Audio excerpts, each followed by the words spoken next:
தந்தை மகன் தூய ஆவியாரின் பெயராலே நமாந்தராகிய இயேசு கிறிஸ்துவினருடன் கடவுளின் அன்பும் தூய ஆவியாரின் அன்பும் உங்கள் அனைவரோடும் இருப்பதாக.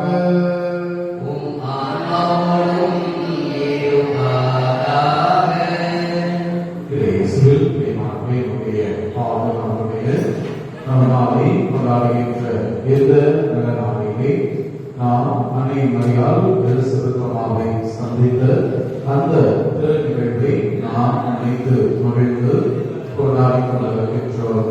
அன்னை மரியாள் இயேசுவை கருத்தாகி எலிசபெத் சந்திக்க சென்றார். எலிசபெத் அம்மாவும் தன்னுடைய திருவிழக்கையோடு கருத்தாங்கி இருந்தார். இரு பெண்களும் ஒருவர் சந்தித்த பொழுது அவருடைய உடற்களை மகிழ்ச்சி நோக்கி வழிந்தது. அவருடைய வாழ்வில் அவர்கள் நினைத்தது அனைத்தும் நிறைவேறியது. அன்று இந்த சந்திப்பு மீட்புடைய திட்டத்தை ஒரு மையமாக வைத்து இந்த நிகழ்வு நிறைவேறியது. இந்த நிகழ்வை, இந்த வரலாற்று சிறப்புமிக்க இந்த நிகழ்வை இன்று நாம் நினைத்து பார்க்கின்றோம். இவ்வாறு அன்னை மரியாள் தன்னுடைய உடலிலும் உள்ளத்திலும் இயேசுவை தாங்கிக் கொண்டு தனது வாழ்விலே அவர் கடவுளுடைய திட்டத்தை ஏற்றுக்கொள்வதற்காக அர்ப்பணிப்போடு வாழ்ந்தாலும் அதே போன்று நாமும் அர்ப்பணிப்பு உள்ளத்தோடு வாழ இறைவன் நமக்கு அருள் புரிய வேண்டும் என்று சொல்லி இந்த திருப்பலியிலே கொண்டாடுவோம். திருப்பலியை தக்க வரையிலே ஒப்புக் கொடுக்க நாம் செய்கிற குற்றங்களை நினைத்து பார்ப்போம். அவற்றைக்காக மனம் வருகிறோம். இறைவனிடமும் சகோதர சகோதரிகளிடமும் நான் பாவியேன் சொல்லாலும் செயலாலும் கடவுளும் வாழ்வுகளும்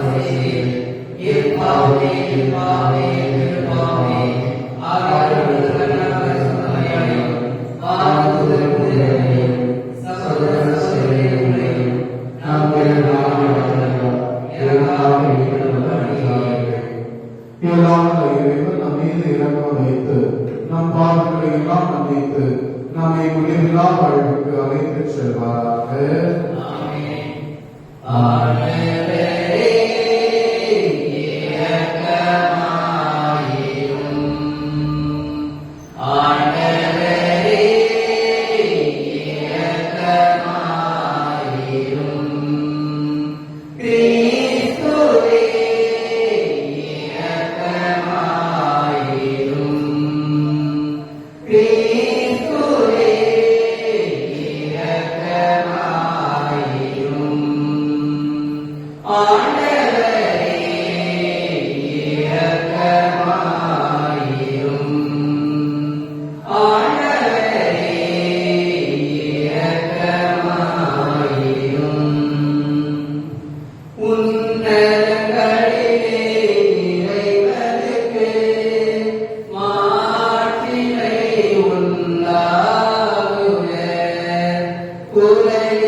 உள்ளவன கொள்ளை கொண்ட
மரியா புறப்பட்டு யூதேயா மலைநாட்டிலுள்ள ஒரு ஊருக்கு விரைந்து சென்றார். அவர் சக்கரையாவின் வீட்டை அடைந்து எலிசபெத்தை வாழ்த்தினார். மரியாவின் வாழ்க்கை எலிசபெத்து கேட்ட பொழுது அவர் வயிற்றில் இருந்த குழந்தை மகிழ்ச்சியால் குடியேற்றது. எலிசபெத்து தூய ஆவியால் முற்றிலும் ஆட்கொள்ளப்பட்டார். அப்போது அவர் உணர்ந்தவர்களில், பெண்களுக்குள் நீர் ஆசி பெற்றவர், உன் வயிற்றில் வளரும் குழந்தையும் ஆசி பெற்றதே. என் ஆண்டவரின் தாய் என்னிடம் வர நான் யார்? உன் வாழ்க்கை என் காதில் விழுந்ததும் என் வயிற்றிலுள்ளே குழந்தை வேறு வகையால் தோன்றிற்று. ஆண்டவர் உனக்கு சொன்னவை நிறைவேறும் என்று நம்பிய நீ வேறு பெற்றவர் என்றார். அதை கேட்ட மரியா பின்வருமாறு கூறினார்: ஆண்டவரை எனது உள்ளம் போற்றி பெருமைப்படுத்துகிறது. என் மீட்பராம் கடவுளை நினைத்து எனது மனம் வேறு வகையை கொள்கிறது. ஏனெனில் அவர் தம் அடிமையின் தாழ்நிலையை கண்ணோக்கினார். இது முதல் எல்லா தலைமுறையினரும் என்னை வேறு பெற்றவர் என்பர். ஏனெனில் வல்லவராம் கடவுள் எனக்கு அரும்பெரும் செயல்கள் புரிந்துள்ளார். தூயவர் என்பதே அவரது பெயர். அவருக்கு அஞ்சி நடப்பவருக்கு தலைமுறை தலைமுறையாய் அவர் இரக்கம் காட்டி வருகிறார். அவர் தம் தோல் விளிம்பியை காட்டியுள்ளார். உள்ளத்தில் செருக்குடன் சிந்திப்பவரை சிதறடித்து வருகிறார். வலியோரை அருகில் நின்று தூக்கி எறிந்துள்ளார். கால்களில் இருப்போரை உயர்த்துகிறார். பசித்தோரை நலன்களால் நிரப்பியுள்ளார். செல்வரை வெறுங்கையராய் அனுப்பி விடுகிறார். மூதாதையருக்கு உழைத்தபடியே அவர் ஆபராமையும் அவரது வழி மரபினரையும் என்றென்றும் இரக்கத்தோடு நினைவில் கொண்டுள்ளார்.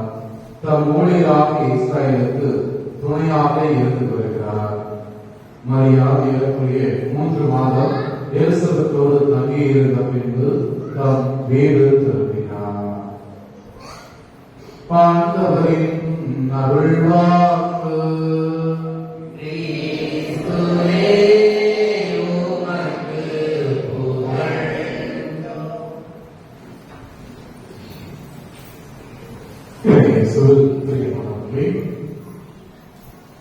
நம்முடைய பாதுகாவலர் கோரி கற்புதர் புனித பதுரை நடுவணியானுடைய நவநாளை நாம் இந்த நாளிலே சிறப்பு செய்து கொண்டாடி கொண்டிருக்கின்றோம்.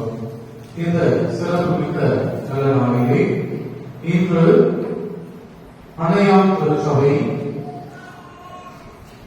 எலிசபெத் அம்மாவை அன்னை மரியாள் சந்தித்த அந்த திரு நிகழ்வை சுட்டிக்காட்டி கொண்டாடி மகிழ்ந்து வருகிறது. அன்புக்குரியவர்களே, கடவுள் படைத்த முதல் பெண்மணி ஏவாள். அந்த ஏவாள் தன்னுடைய குடும்பத்தாரை விட்டுவிட்டு அடுத்தவரை குடும்பத்திலிருந்து வெளியே சந்தித்த முதல் நபர் யார் என்று சொன்னால் அது சாத்தான் வழியில் வந்த பாம்பாக இருக்கிறது. அதை பார்த்த பொழுது உள்ளத்திலே ஒரு பொறாமை, ஒரு ஆணவம், கடவுளுக்கு மேலே இருக்க வேண்டும் என்ற எண்ணத்தை வெளியிலிருந்து வந்த அந்த பாம்பு சாத்தான் அந்த ஏவாளுக்கு, அந்த பெண்ணுக்கு அதை ஆசை காட்டுகிறது. உண்மையில் இல்லை. ஆக பெண்கள் எதை சொன்னாலும் நம்பக்கூடிய ஒரு மனநிலை, ஒரு நிலை. இதை சரியாக பயன்படுத்திக் கொண்ட அந்த சாத்தான் ஏவாளை ஏமாற்றுகிறது. ஏமாற்றிய பிறகு உலகிலே முதலாக பாவம் உள்ளே நுழைகிறது. பாவம் உள்ளே நுழைந்த பிறகு அந்த பாவத்துடைய விளைவு என்ன என்று சொன்னால் மனிதனுடைய வாழ்வில் துன்பங்கள், துயரங்கள், கஷ்டங்கள் இவையெல்லாம் வர தொடங்குகின்றது. அவர் இவையெல்லாம் வர தொடங்குகின்ற பொழுது படைத்த கடவுள் மனிதனை பார்க்கிறார். நான் இவ்வளவு தூரம் இந்த மனிதர் கஷ்டப்படுவதற்கா, துன்பப்படுவதற்கா நான் இந்த மனிதர்களை படைத்தேன். நான் இவர்களை மகிழ்வாக இருப்பதற்கல்லவா நான் படைத்தேன். ஆக இந்த நிலையிலிருந்து அவர்களை நான் மாற்ற வேண்டும் என்று சொன்னால் அந்த பாவத்திலிருந்து மனிதன் விடுதலை பெற வேண்டும். இன்னொரு முறையை சொல்ல வேண்டும் என்று சொன்னால் மனிதன் விடுவிக்கப்பட வேண்டும். ஆக விடுவிக்கப்பட வேண்டும் என்று சொன்னால் அந்த மனிதனுக்கு உதவி செய்ய ஒரு நபர் தேவை. ஏனென்றால் அந்த பாவத்துடைய அந்த கரையோடு இருக்கின்ற பொழுது ஆதாம் ஏவாளும் அவர் அந்த பாவத்திலிருந்து தானாக வெளிவர இயலாது.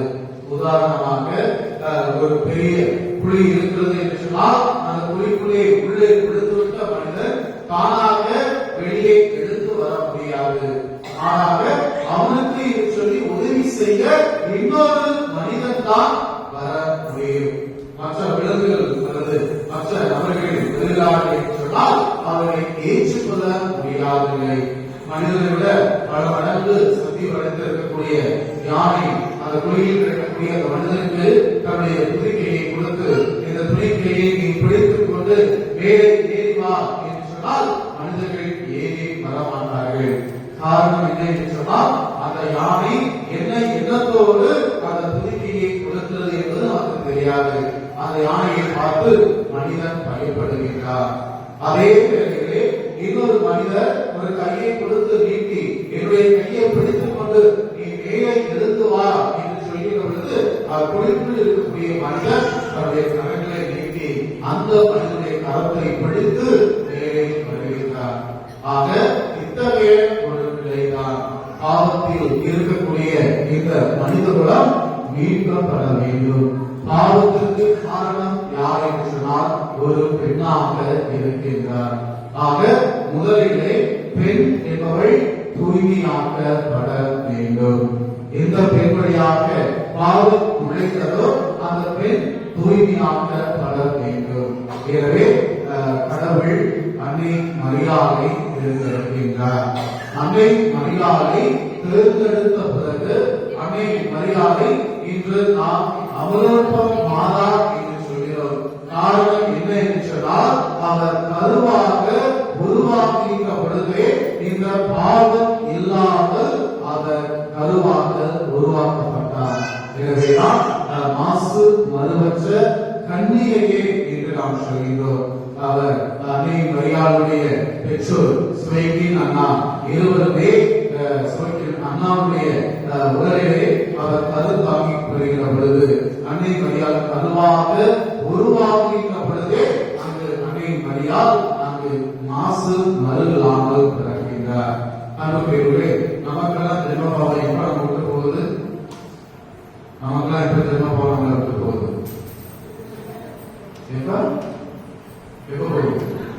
திருமணத்துக்கு ஞானஸ்தானம் பெறுகின்ற பொழுது ஜென்ம பாவம் நம்மளை விட்டு விலகுகிறது.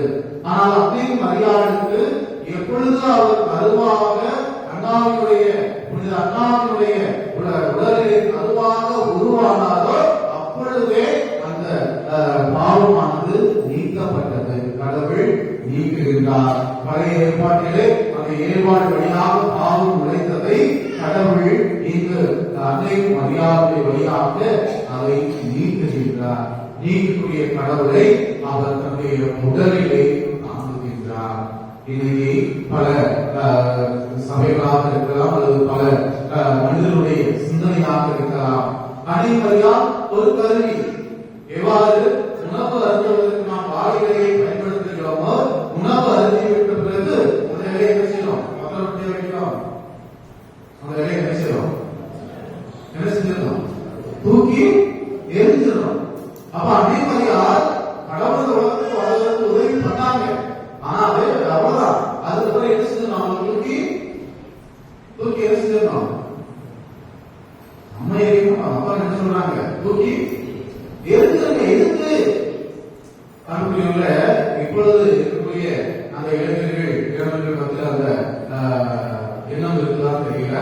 ஒரு 15 வருஷம் 20 வருஷத்துக்கு முன்னாடி ஒரு ஆண் ஒரு பெண்ணை காதலிக்கிறாங்க அப்படின்னா அந்த ஆண் என்னெல்லாம் செய்வார்? அந்த பெண்ணை பார்த்து செய்வார். என்னென்னலாம் செய்வார்? நிறைய படங்கள் பார்த்துக்கிறோம். படங்கள் என்னெல்லாம் பார்த்துக்கிறோம். அந்த பெண்ணுடைய தலையிலிருந்து வரக்கூடிய முடிய எடுத்து வைப்பாங்க, ரப்பர் பேண்ட எடுத்து வைப்பாங்க. ஒரு சில படங்கள்லாம் பார்த்துக்கலாம். குடிச்சு போட்ட டம்ளர் என்ன செய்வாங்க? அதை எடுத்து வைப்பாங்க. ஏன்னா இதெல்லாம் எடுக்காம எடுத்து வச்சுட்டா அப்படின்னா அவங்க என்ன சொல்லுவாங்க? ஏன்னா அவங்க மேல இருக்கக்கூடிய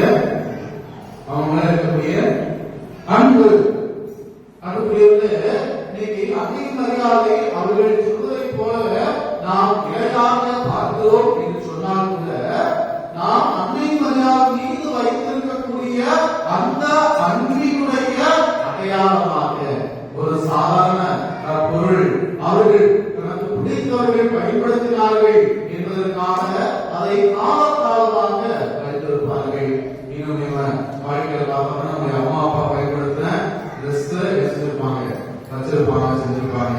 ஒரு சில பேரு அம்மா நினைவா செய்வாங்க அவருடைய சேலைய இல்ல மற்ற அவங்க வீட்டுல பயன்படுத்தின பொருட்களை வச்சிருப்பாங்க. இது அவங்க மீது கொண்டிருக்கக்கூடிய அன்பு.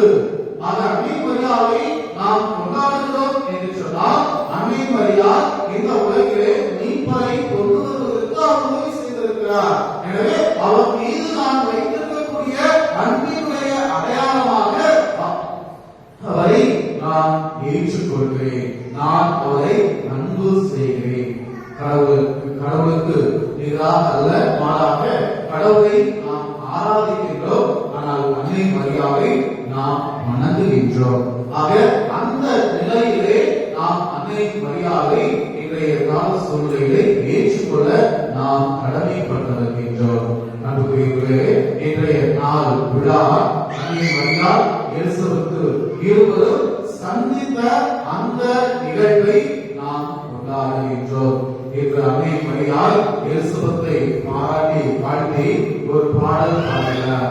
அந்த பாடலுடைய வார்த்தைகளை நாம் கேட்டோம் என்று சொன்னால் வீட்டினுடைய அந்த திட்டம் எவ்வாறு இருந்திருக்கிறது, எவ்வாறு இருக்க போகிறது என்பதையும் அவர் அங்கு சுட்டி காட்டுவார். நமக்கு இது பழைய ஏற்பாட்டை பார்த்தோம் என்று சொன்னால் குறிப்பாக திருப்புவியத்திலே மொத்தம் 8 பாடல்கள் இருக்கிறது. அந்த 8 பாடல்களிலே இதுவும் ஒன்று. பழைய ஏற்பாட்டை பார்த்தோம் என்று சொன்னால் சாமியினுடைய தாய் கண்ணா பாடிய பாடல். இதே வார்த்தைகளை அங்கு பயன்படுத்துவார்.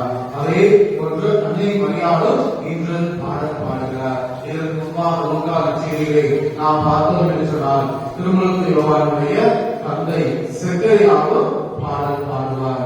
இந்த 2 பாடல்களும் புதிய ஏற்பாட்டிலே வரக்கூடிய பாடல்களாக இருப்பதாலே இந்த அன்னை மரியாள் பாடிய பாடல் அவர் சொல்லக்கூடிய வார்த்தை தலைமுறை தோறும் நம்மை நினைவு கூறுவார்கள். செருக்குற்றவர்களை கடவுள் சிதறடிக்கின்றார், வலியோரை அவர் ஆழ்த்துகின்றார், செல்வரை சிதறடிக்கின்றார், ஏழை எளியோரை உயர்த்துகின்றார். ஆக கடவுள் அந்த மீட்புடைய திட்டங்களை எவ்வாறு மக்களுக்கு உதவி செய்தார் என்பதை அன்னை மரியாள் பாடலாக பாடுகின்றார். அன்புக்குரியவர்களே, இது ஏதோ சாதாரண பாடல் அல்ல, நாம் தினமும் பாடிவிட்டு சொல்கின்ற பாடல் அல்ல. அந்த வார்த்தைகளை நீங்கள் வாசிக்கின்ற பொழுது நீங்களும் அது எத்தனையோ பாடல்கள் இருக்கு. நீங்க அன்னை மரியாளுடைய அந்த பாடலை நிறைய பாடல்களாக இசையமைத்திருக்கிறார்கள். நிறைய பாடல்கள் உதாரணமாக சொன்னால்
இந்த நாள் முதல் உலகம் அழியக்கூடிய நாள் வரை தலைமுறையாக இந்த நிகழ்வு நினைவு கூறப்படுமே. இது இந்த பாடல்கள் சாதாரணமாக இருக்கின்ற பொழுது நீங்க எடுத்து படிச்சு பார்த்தீங்கன்னா, வாசம் பார்த்தீங்க அப்படின்னா, நம்ம எவ்வளவு சோர்வா இருந்தாலும் அல்லது எவ்வளவு நம்ம மன கசத்தோடு இருந்தாலும் நமக்கு ஒரு புது தெம்பு கிடைக்கும். ஏனென்றால் வார்த்தைகள் அவ்வளவு அழகாக அன்னை மரியாள் பயன்படுத்தி இருக்கின்றார். ஒரு படிக்காத சாதாரண பெண்ணை அவருக்கு எப்படி தெரிஞ்சிச்சு தாழ்நிலையில் இருக்கக்கூடிய அடியவரை கடவுள் உயர்த்துகின்றார். அன்புக்குரியவர்களே, இன்னைக்கும் நாம பழைய அதாவது பழைய ஏற்பாட்டு காலங்களை பார்த்தோம் என்று சொன்னால் விருதுகளை பொறுத்தவரை அவர்கள் பழைய ஏற்பாட்டு நூலை ஒவ்வொரு நாளும் வாசிக்க வேண்டும், ஒவ்வொரு நாளும் தியானிக்க வேண்டும். ஒவ்வொரு ஆண்டும் பாஸ்கா விழாவின் பொழுது அவர்கள் ஒன்றாக கூடி வந்து ஆண்டவர் செய்த அத்துணை நல்ல காரியங்களையும் இன்று அவர்கள் நினைவு கூறுவார்கள். அத்தகைய நினைவுதான் அன்னை மரியாள் இந்த நிகழ்வுகளை எல்லாம் தெரிந்து வைத்திருக்கின்றார். இன்னைக்கும் பார்த்தீங்க அப்படின்னா நம்முடைய தாத்தா பாட்டி மாதிரி பார்த்தீங்க அப்படின்னா படிச்சிருக்க மாட்டாங்க. ஆனா ஜபங்களை கேளுங்க, அழகா வச்சுவாங்க, சொல்லுவாங்க, சொல்லுவாங்க, அழுகக்கூடிய வாழ்க்கை ஜபங்கள் சொல்லுவாங்க. ஆனா ஒரு பேப்பரை கொடுத்து வாசிங்க சொன்னா அவங்களுக்கு தெரியாது. காரணம் என்ன என்று சொன்னால் அதை அவர்கள் மனப்பாடமாக இல்ல, தன்னுடைய வாழ்வாக அதை சொல்ல சொல்ல சொல்ல அதை நம்முடைய உள்ளத்திலே ஏற்றுக்கொண்டிருக்கிறார்கள். ஆக அத்தகைய நிலையில்தான் அன்னை மரியாள் படிக்காத சாதாரண பெண்மணியாக இருந்தவள் அவர் என்ன செய்தார் அப்படின்னா, அந்த வரலாற்றை மீட்புடைய வரலாற்றை எகிப்திலிருந்து எவ்வாறு அவர்கள் விடுவிக்கப்பட்டார்கள், பாபிலோனிலிருந்து அவர்கள் எவ்வாறு விடுவிக்கப்பட்டார்கள், கடவுள் எவ்வாறு அரசர்களை எவ்வாறு வழிநடத்தினார், கீழே இருக்கக்கூடிய மனிதர்களுக்கெல்லாம் எவ்வாறு உயர்த்தினார் என்பதையெல்லாம் அவர்கள் கதைகளையாக கேட்டு அதனுடைய வாழ்விலை அவர்கள் நாணித்துக் கொண்டே இருந்தார். எனவேதான் அந்த பாடலை அவரால் பாட முடிந்தது. ஆக அன்புக்குரியவர்களே, அன்னை மரியாள் இருந்த அந்த மன தைரியம் இன்று நம் ஒவ்வொருவருக்குமே கடவுள் கொடுக்கின்றார். அவர் படிக்காதவர், சாதாரண பெண்மணி, ஓரம் கட்டப்பட்டவர். ஆனால் இயேசுவுக்கு கருவூராயிருந்தார் என்று சொன்ன உடனே யாரையும் நம்பவில்லை, பெற்றோரை அழைக்கவில்லை, உடன்பிறந்த சகோதரர்களை இருக்கக்கூடிய சகோதரர்களை ஒரு அழைக்கவில்லை. எனக்கு நிச்சயம் செய்யப்பட்ட சுசேப்பரை அழைக்கவில்லை.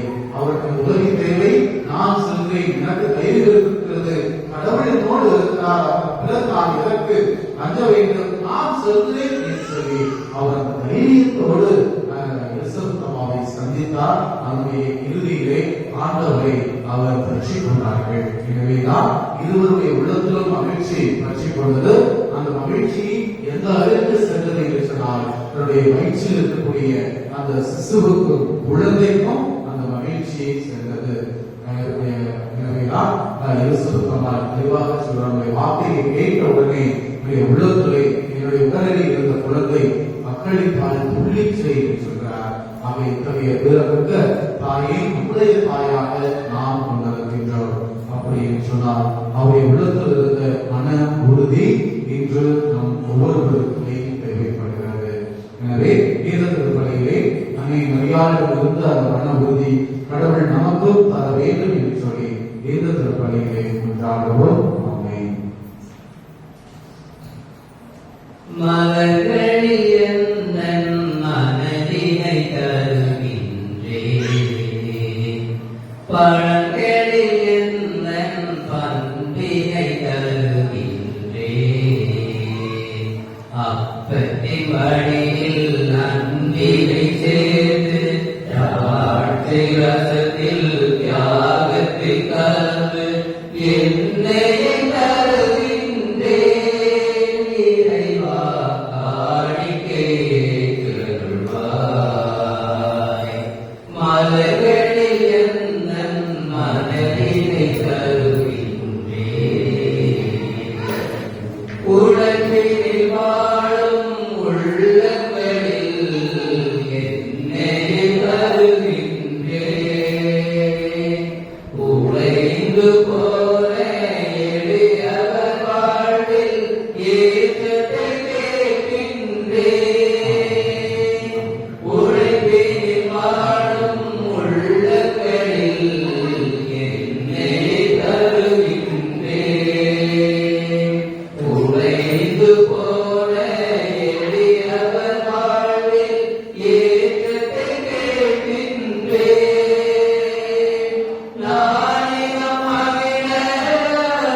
நீர் அற்புதம் செயல்கள் பல புரிந்துள்ளி சிறப்பாக முதலியாராகிய தாழ்நிலையை கண்ணுற்று அவர் வழியாக மனிதமீட்பின் காரணராம் உமது திருமகன் எங்கள் ஆண்டவர் இயேசு கிறிஸ்துவை எங்களுக்கு அழைத்ததா உமது இரக்கத்திற்கை எல்லா காலங்களிலும் நீடிக்கச் செய்து வருகிறேன். அவர் வழியாக உமது வானக தூதர்கள் வெளிவருகின்றன. உமது திருமொழியை காத்துக்கு மகிழ்கின்றன. அவர்களோடு எங்கள் குரலையும் சேர்த்துக் கொள்ளுமார். நாங்கள் உம்மை தாழ்மையுடன் இரஞ்சுடன் அர்ப்பணிப்புடன் பாடுவதாவது.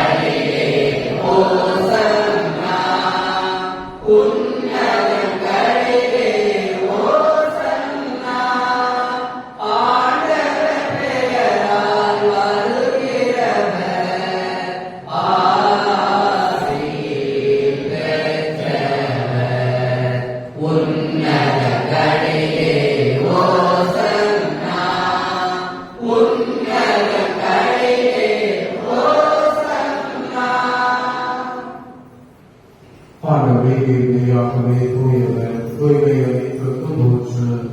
ஆகவே தூயாமையை பொழுது ஆண்களை தூய்மைப்படுத்த உண்மை செய்கின்றோம். இவ்வாறு எங்கள் ஆண்டவர் இயேசு கிறிஸ்துவின் உடலாகவும் இரத்தமாகவும் இவைகளுக்கு மாறுவனவாக அவர் பாடுபட உடல் பணிந்து தம்மை கையளித்த போது அப்பத்தை எடுத்து நன்றி செலுத்தி அதை விட்டு தம் சீடர்களுக்கு அளித்து அவர் கூறியதாவது: அனைவரும் இதிலிருந்து பெற்று உண்ணுங்கள், ஏனெனில் இது உங்களுக்காக கையளிக்கப்படும் என் உடல்.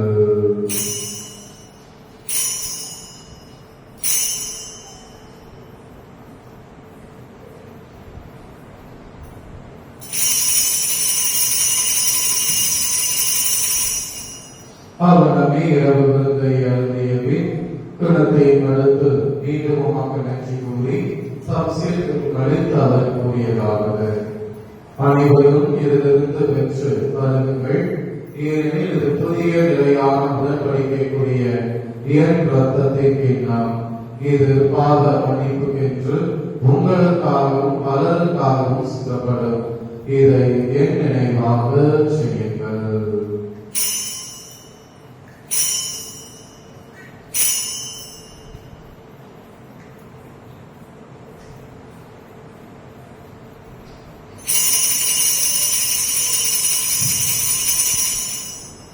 நம்பிக்கையின் மறைபொருள்.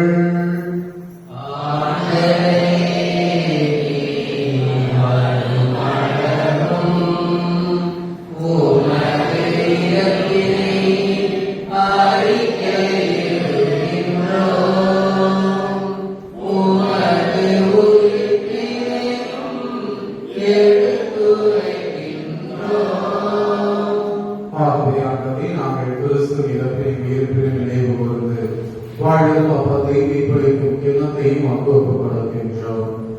திருமணம் கோழிக்குரிய தகுந்தவர்கள் எங்களை ஏற்றுக்கொண்டு எனவே மக்கள் நன்றி செலுத்துகின்றோம்.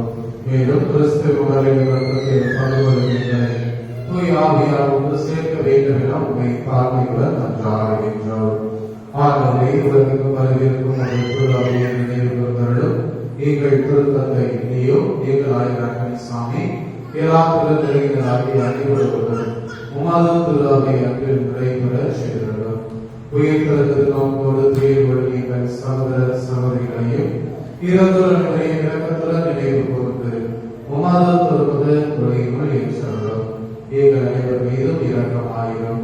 கடவுளின் கனி தாயான புனித மரியா, அவருடைய கணவரான புனித யோசேப்பு, புனித திருத்தூதர்கள், உலகில் உகந்தவராய் இருந்தவர் ஆகிய புனிதர் அனைவரும் நாங்கள் இறைவாழ்வின் பங்குகளும் தகுதி பெற்று உன் திருமகனை கிறிஸ்து வழியாக உம்மை புகழ்ந்தேந்த பரம்பர உம்மை மன்றாடுகின்றோம்.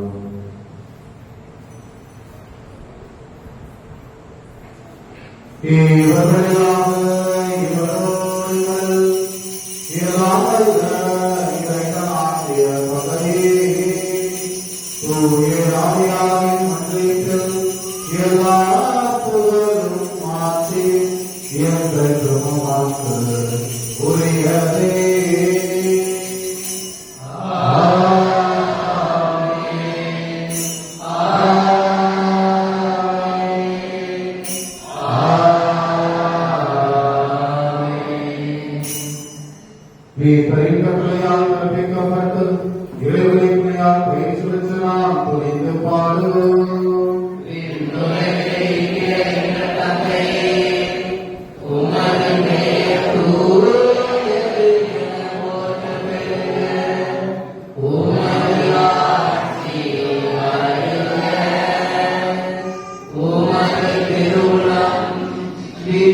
Sumber Dev Chintanul Nam Yesu Devarum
அவை முன்னே காணும் போது வசந்தம் மலருவே அன்பில் இணைந்து வாழும் போது நிறைவுடைக்கியே நான் தேடினேன் உன் வரவில் மகிழ்ந்தேன் அவை முன்னே காணும் போது வசந்தம் மலருவே அன்பில் இணைந்து வாழும் போது நிறைவுடைக்கியே நான் தேடினேன் உன் வரவில் மகிழ்ந்தேன் வருந்தும் மனங்களெல்லாம் இயேசுவே உன் மனதில் சாய்கிறதே வருந்தும் மனங்களெல்லாம் இயேசுவே உன் மனதில் சாய்கிறதே பேரருள் பொழிந்திடவா துணையென நீ வருகையில் தயக்கமில்லையே துயிலும் போதும் நடக்கும் போதும் கலக்கமில்லையே சொந்தம் தேடும் எந்தனுள்ளம் இயேசுவே வாரும் சுமைகள் சுமந்து சோர்ந்த வாழ்வில் அமைதியை தாரும் சொந்தம் தேடும் எந்தனுள்ளம் இயேசுவே வாரும் சுமைகள் சுமந்து சோர்ந்த வாழ்வில் அமைதியை தாரும் ஜெபிப்போமாக. இறைவாழ்வுக்கு அருள் செயல்களை செய்யும் உம்மை உமது திருவாவை போற்றி பெருமைப்படுத்துவதாக. மரியாதை பெற்றிருந்த இயேசுவை உண்மையோவான அக்களிப் போது கண்டு கொண்டது போல என்றும் அதை இயேசுவை உமது திருவாவை இந்த அருளாளத்தில் பேருக்குடன் கண்டுகொள்ள செய்வீராக. என்றென்று வாழ்ந்தார் திசையில் அவர்களியாக உம்மை மன்றாடுகின்றோம். ஆண்டவர்களோடு இருப்பாராக.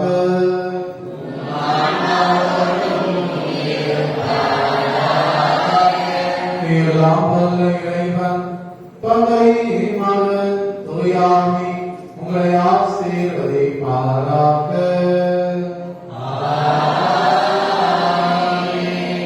சிறவாளுங்கள் திருப்பலி நிறைவேறிற்று.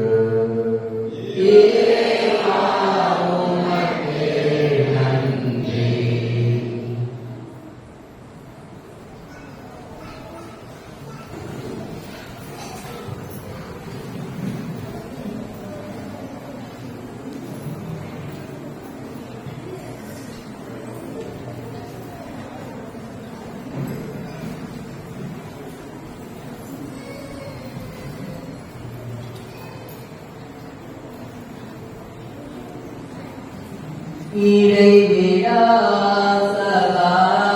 சகாயமாதா இறையில்லா தேவமாதா பாவினை தீர்ப்பாள் பரமுறை சேர்ப்பாள் நிறம் துணை கேட்பாயே